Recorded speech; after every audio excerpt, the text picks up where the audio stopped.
Sure. First thing that I want to tell you is that I don't want you to believe anything that I say, nor to trust me. The human design system is an empirical system. It's something that proves itself. Anybody who has ever worked with it knows that. So it's something for you to wait and see. I'm going to take you through a great deal of information. Before I do that, on the 3rd of January 1987 until the 11th of January 1987 on the island of Ibiza in the Mediterranean, I was penetrated by a voice. I was given all of this information. So I'm a messenger in this case, and I'm just here to share with you the knowledge that was given to me, and this knowledge is the human design system.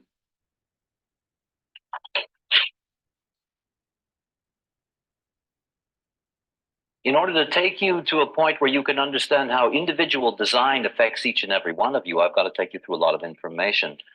Basically, what I'm here to explain to you and share with you is the duality of the universe, and the fact that the duality of the universe is also the duality that is in all of us.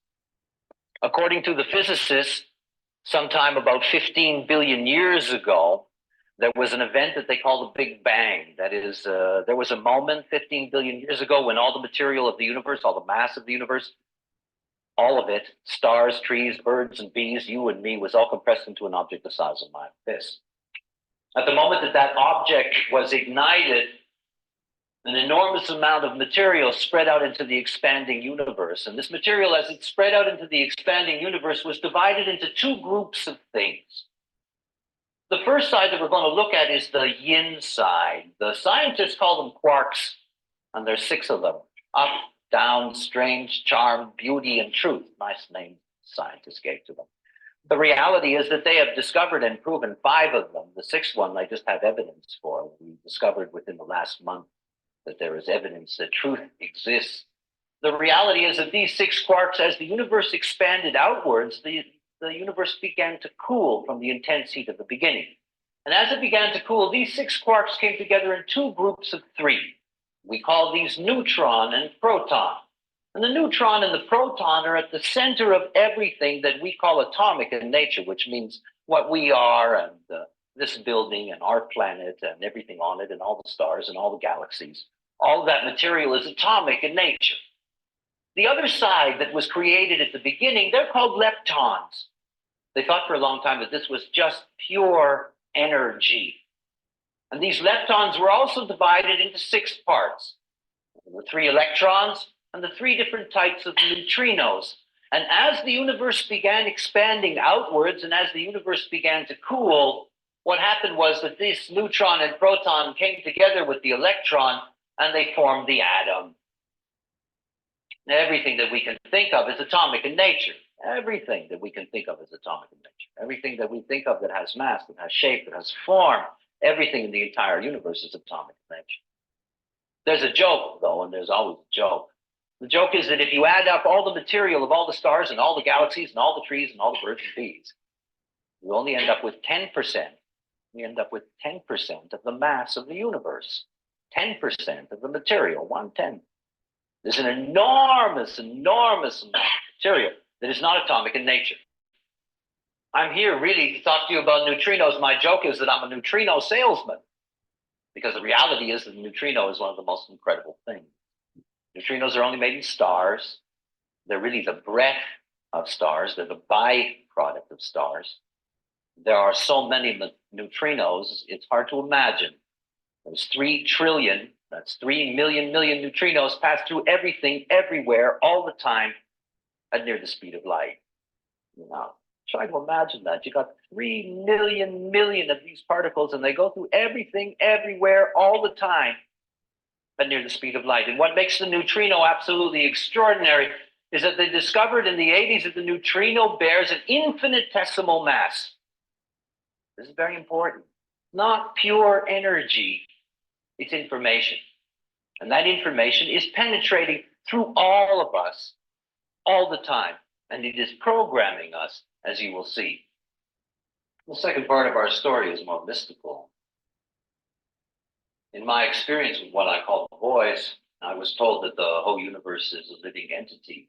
The whole universe is an unborn fetus, that it's still within the womb, that it does not know what made it, that it has not come out into the world yet. And in the information that I was given by the boys, what I was told about was the crystals of consciousness.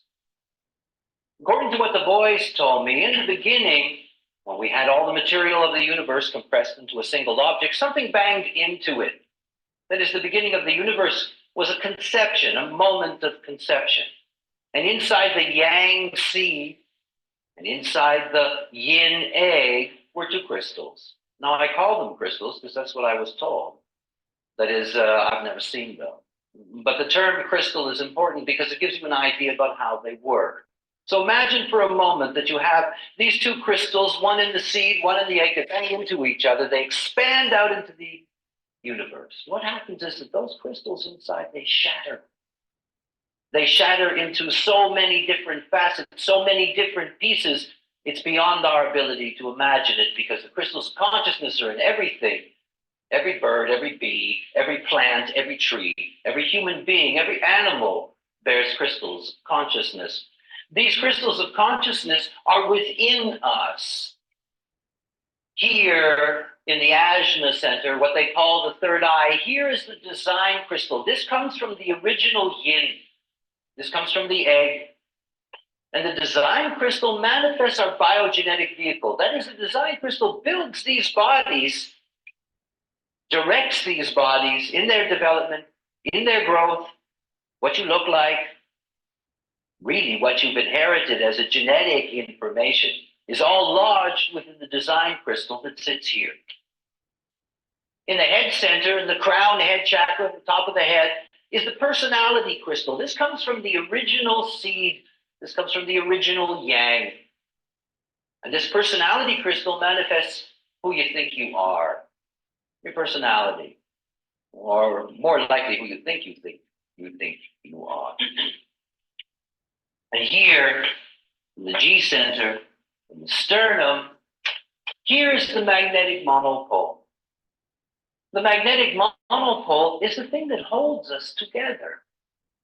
It gives us literally our sense of separateness, the illusion of our separateness. It also pulls everything else towards us. You could call it love. But the magnetic monopole is like the arm that goes up from a streetcar. That is, it hooks you into your geometry. It is a monopole. It only attracts, it hooks you into your geometry and rides you along in your life. It is your driver here. If I could give you an analogy, imagine for a moment that we have a limousine. Nice, lovely car, let's call it a Jaguar. I have a nice car, nice interior, leather seats, all kinds of goodies inside. That's the design crystal. That's the body. Just the body. It could be a nice body, it could be not, but it's just the body. And then you have the driver here, the magnetic monopole. The magnetic monopole knows exactly where it's going. It's the chauffeur of the car. It knows the road, it knows the machine, it knows where it has to go. Nobody has to tell it anything. It's exactly where it has to go. And then there's the personality crystal that sits up here in the crown head chakra. That personality crystal that thinks it thinks. This personality crystal, this is the passenger in the back seat of the car. It's not the car who you think you are. It's not the car. It's not the driver. It's the passenger in the back seat. And you know what a good passenger is supposed to do? You look out the windows. Watch the world go by.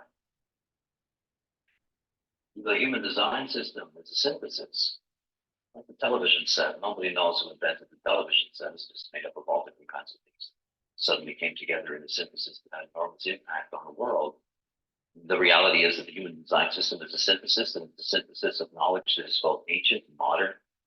It belongs to the whole planet because it comes from all the major cultures of the planet. And when you look at this particular mandala, because this represents the various components of the human design system, this synthesis then comes alive. But before I talk to you about the components here, I want you to imagine something for a moment. Many years ago, somebody asked me what I thought about astrology. And I said, well, prove it to me. There was nobody around that was going to prove that. The reality is that all these years later, I end up in this situation in which I teach something that is based on astrological information. So I'm going to have to prove it to you. So let me do that. And let me give you a proof for astrology. First of all, I told you about the neutrinos, and the neutrinos are only made in stars. Our sun, by the way, is a star, and our sun produces nearly 70% of the neutrinos that we receive.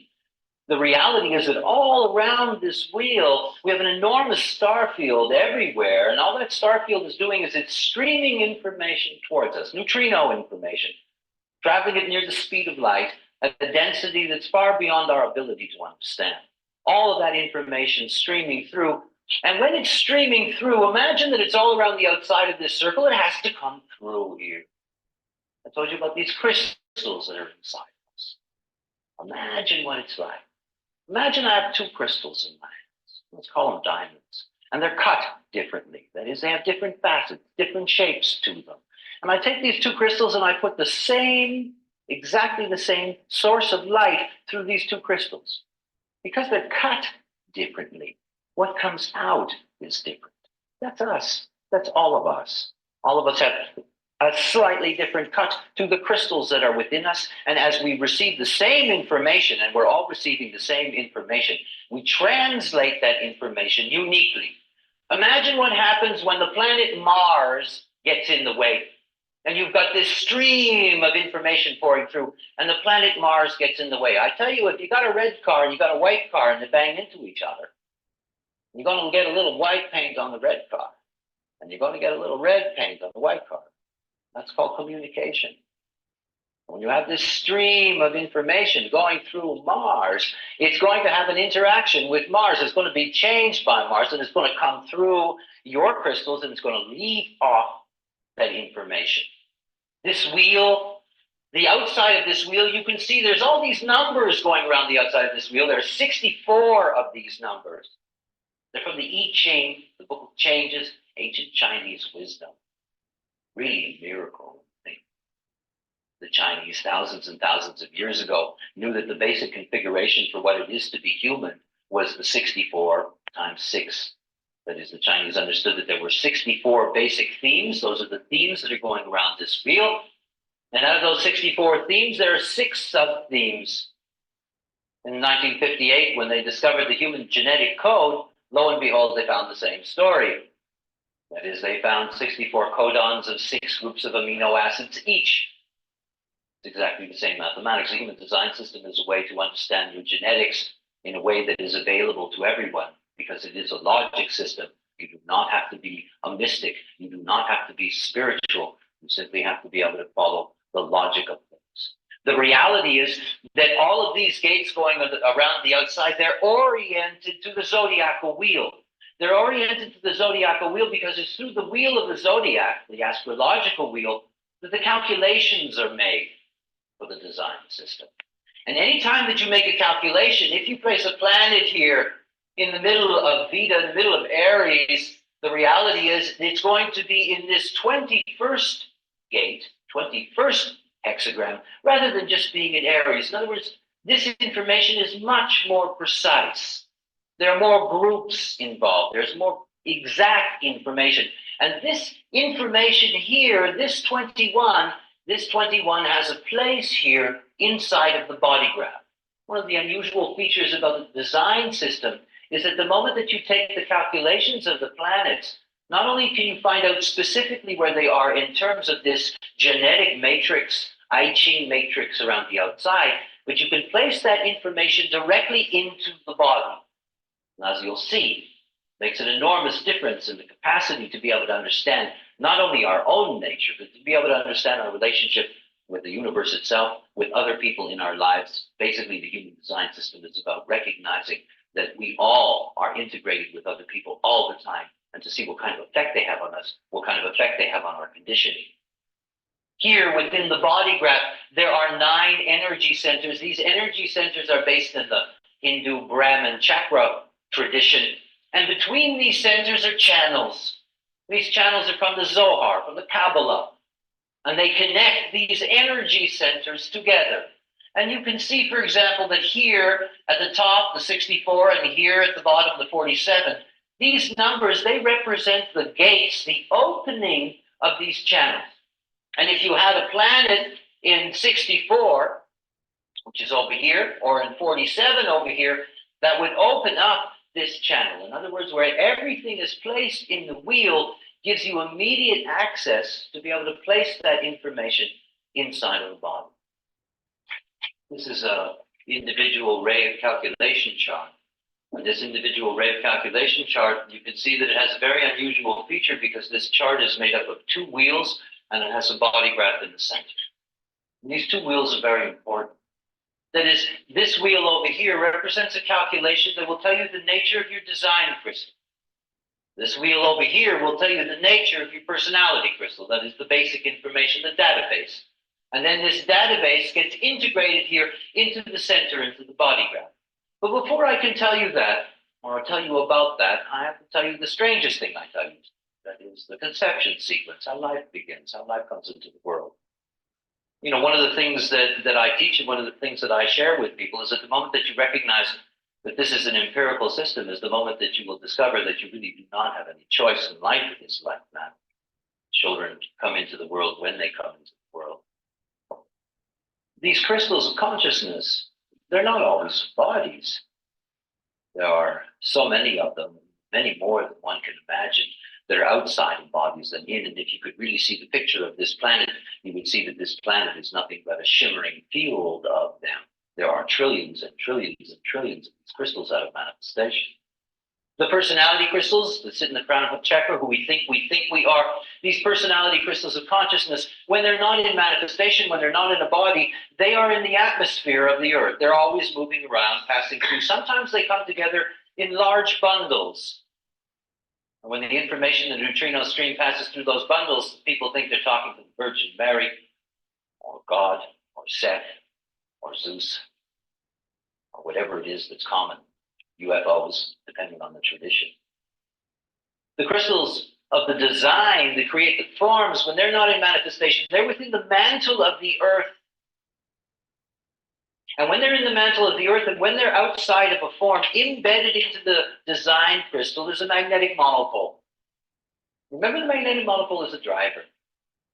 At the moment that there's going to be a conception, the magnetic monopole of the male puts out a frequency. And in putting out that frequency, a design crystal and its magnetic monopole comes up from the mantle of the earth, follows that frequency line, comes into the male body, into the solar plex center. This is the emotional center. It's going to move along this channel. As you will see, this channel here, the 59, the 6, this is the channel of reproduction. This is a channel of producing children. At the moment of orgasm, it is the design crystal with its magnetic monopole, with its driver that's in exactly the sperm that does not break into the egg. The egg opens up for it. The moment it starts, the moment that that seed is there within the egg, all there's there is the seed and the egg and the design crystal. And that design crystal takes the neutrino stream, it pours through the mother, and it pours through that design crystal. And that design crystal starts building the biogenetic vehicle. It starts building the body of the fetus. It starts building the body of the child. If it's going to be a normal pregnancy, if it's going to be a pregnancy that is a 9-month term, and I will talk about the others in a moment, it's going to be a normal pregnancy for approximately the first 6 months. The only thing in that fetus is its design crystal building its body. It does not have a personality crystal. In the language of Christianity, there's no soul in the body. You know, we live in an age in which there is an enormous discussion about the nature of abortion and whether it is correct or not correct to take a life before it comes into the world. As far as I know, as far as this knowledge knows, you know, there is no personality, there is no soul in the fetus if it's going to be a normal pregnancy until the 6th month. At that moment, at that point, the personality is called into the fetus by the fetus monopole, pulls it in its own soul, pulls in its personality. And then for approximately 88 or 89 days, that personality has a chance to hook into the body. And then there's birth. These two wheels are calculations that are made at the end of a process. And it begins with the birth calculation that is here. This is like a normal astrological calculation at the time of birth, the place of birth. And this calculation over here, this gives you the calculation for the personality. That is for the personality at the moment of birth. Because at the moment of birth, the personality is ready to deal with the world. I was told in my experience with the voice that 88 degrees of the sun before birth, between 88 and 89 days, depending on the sun's cycle, 88 degrees of the sun before birth, the personality enters the body. If you go back 88 degrees from the birth time,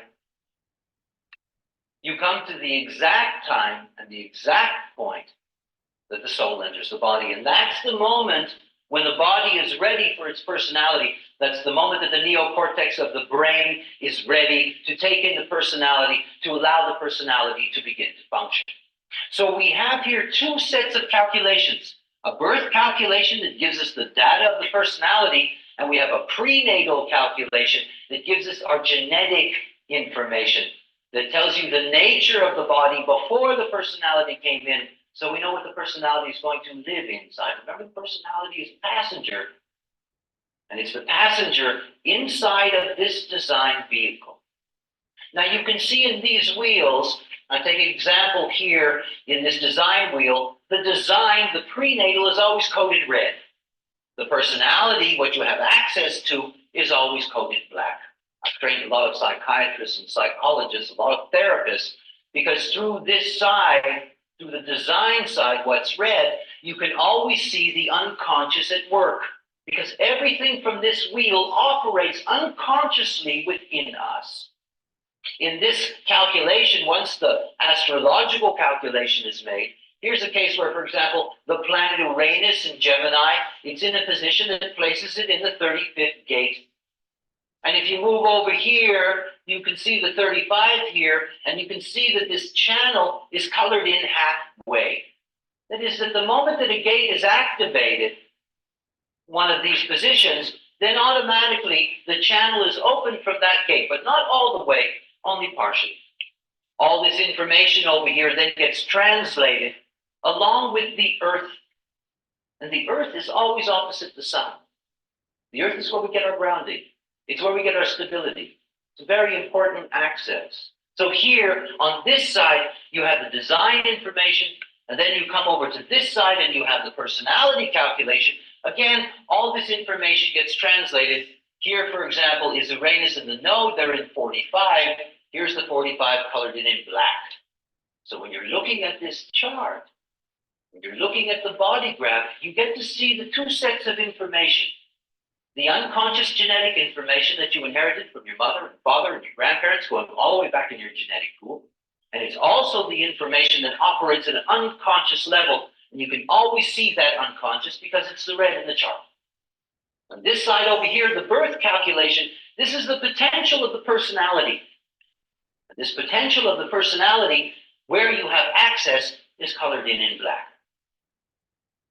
Inside here is where you get to see the individual human life. It's not the separate pieces of information. It's how these sets of information integrate together into a body graph.